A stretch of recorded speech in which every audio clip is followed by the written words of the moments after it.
What's up guys, Houndish here, and today we are jumping into Act 2 of Heresy with the weekly reset for the 11th of March. So this is a pretty busy week, not least because we get the most anticipated Nightfall weapon, the Lotus Eater, that's the Void Rocket Sidearm, and yes, we have double drops while it is featured this week, so that's pretty juicy. Additionally, we've got the first week of Act 2, so new Heresy content like the Cord of Blades, weapons, upgrades for Barrow Dyad, and a bunch of other things will drop. And we see the addition of Guardian Games, as well as a new update for the episode, bringing adjustments, fixes, and a bunch of other stuff. So quite a bit to talk about in the coming days, guys. Additionally, in this video, we'll round up some featured rewards. If you enjoy the content, get subscribed to the channel. Otherwise though, let's get into it. And before we touch on updates for the patch today, firstly, Bungie have had to extend the maintenance ever so slightly for the Heresy Act 2 drop. They initially have said that it will be extended by 1 hour. Of course, that timeline may change, so you have to keep up to date with Bungie on X and things like that. So we'll focus on some of the new content and the patch notes because we do have those despite the servers being down a little while longer. But I will keep you guys posted, and nonetheless, Act 2 is going live with the reset. So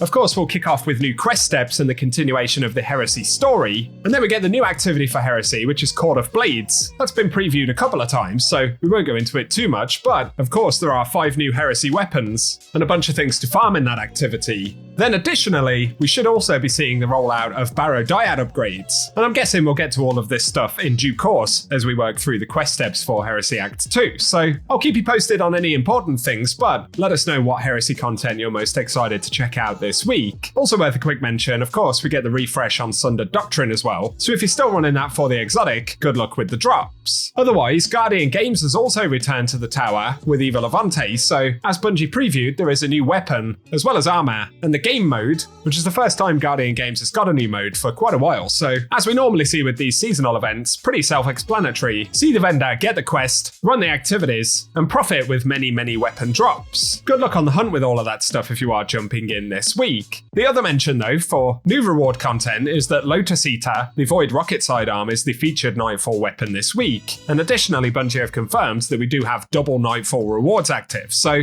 this will probably be the absolute best week in the season to farm for Lotus Eater.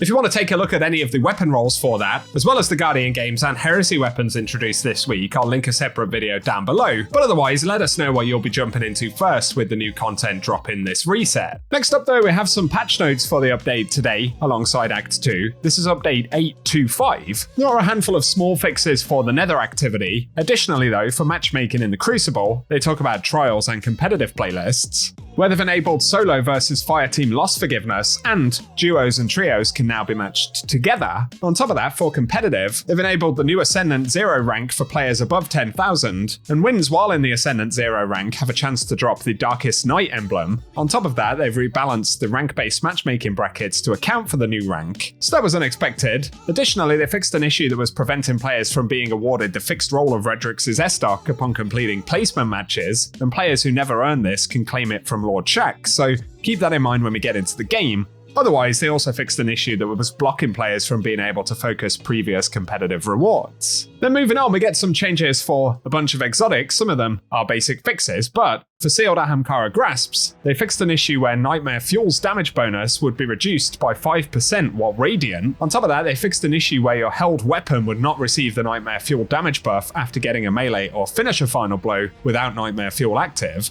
And they say this does not apply if Nightmare Fuel was already active when getting a melee or finisher kill. And if the Nightmare Fuel meter is not empty, the damage boost is active. So keep that in mind. Then for Radiant Dance Machines, they fixed an issue that could cause extra dodge charges to be lost when transitioning between bubbles in various activities. Then on Shards of Galanor, an issue where the exotic could refund energy for any super instead of just Blade Barrage and Silk Strike. And for Relativism, that also affects Spirit of Galanor, where it was refunding less energy than intended for non-roaming supers. Next up though, on the Titan, for no backup plans, they fixed an issue where the intended shotgun damage bonus would be reduced by 5% while Radiant. For Kepri's Horn, an issue where the solar waves from Kepri's Horn would not break stasis crystals. And also for Hazardous Propulsion, they fixed one where the benefit from enhanced rockets would be reduced by 5% while Radiant, so obviously not intentional. So mainly fixes on that front. For armor customization though, they fixed an issue where Warlock and Titan leg armor from Sundered Doctrine was not available for transmog, and another where stasis armor sets did not show their correct name. and I think those armor sets are due to be dropped in Act 2 at some point. For general fixes though, they fixed a problem where the Vault of Glass time-lost weapons did not have the proper flavor text, another where enhanced and crafted weapons with some new weapon perks couldn't obtain a masterwork border, and finally one where adept shaders for Trials weapons weren't correctly changing colors based on the state of the glow. When it comes to weapon archetypes though, wave frame swords, they fixed a problem where the wave attack did not do damage in PvP, and for lightweight pulse rifles, of course, they've got a small nerf, and body shot damage against players is reduced from 20.4 to 19.7, with crit damage reduced from 31.8 to 31.5. Additionally, for Redrix's S-Stock, they reduced the handling from 79 to 74, and those were expected changes based on what they'd said last week. For weapon perks though, and sword logic, this is PvP only, but they've reduced the base damage bonus for kills against players from 20% to 15%, and they've increased the damage bonus for kills against players in Super from 35% to 50%. Then we get Enhanced Collective Action, where they fixed an issue where the perk wasn't activating when collecting stasis shards created by prismatic fragments. They also fixed a problem on Enhanced Slideways, where the perk had a shorter than intended duration, and for Discord and Harmony, they fixed a problem where both of the perks had their countdown start before switching to the weapon with the perk. And obviously that is less than ideal. So good to get those, but moving on, for Prismatic and the facet of Blessing, they fixed an issue where final blows from certain melee abilities such as Consecration and Thunderclap were not triggering health regen. And then we have the changes for Smokes and On the Prowl for Hunters. So Smokes no longer allow player movement speed to be slowed, and that also affects jump height or weapon handling in PvP. It also no longer suppresses player movement abilities in the Crucible, and for On the Prowl, they've removed the first-person glow from hunted players' perspectives, and reduced the strength of the glow on hunted players in third person.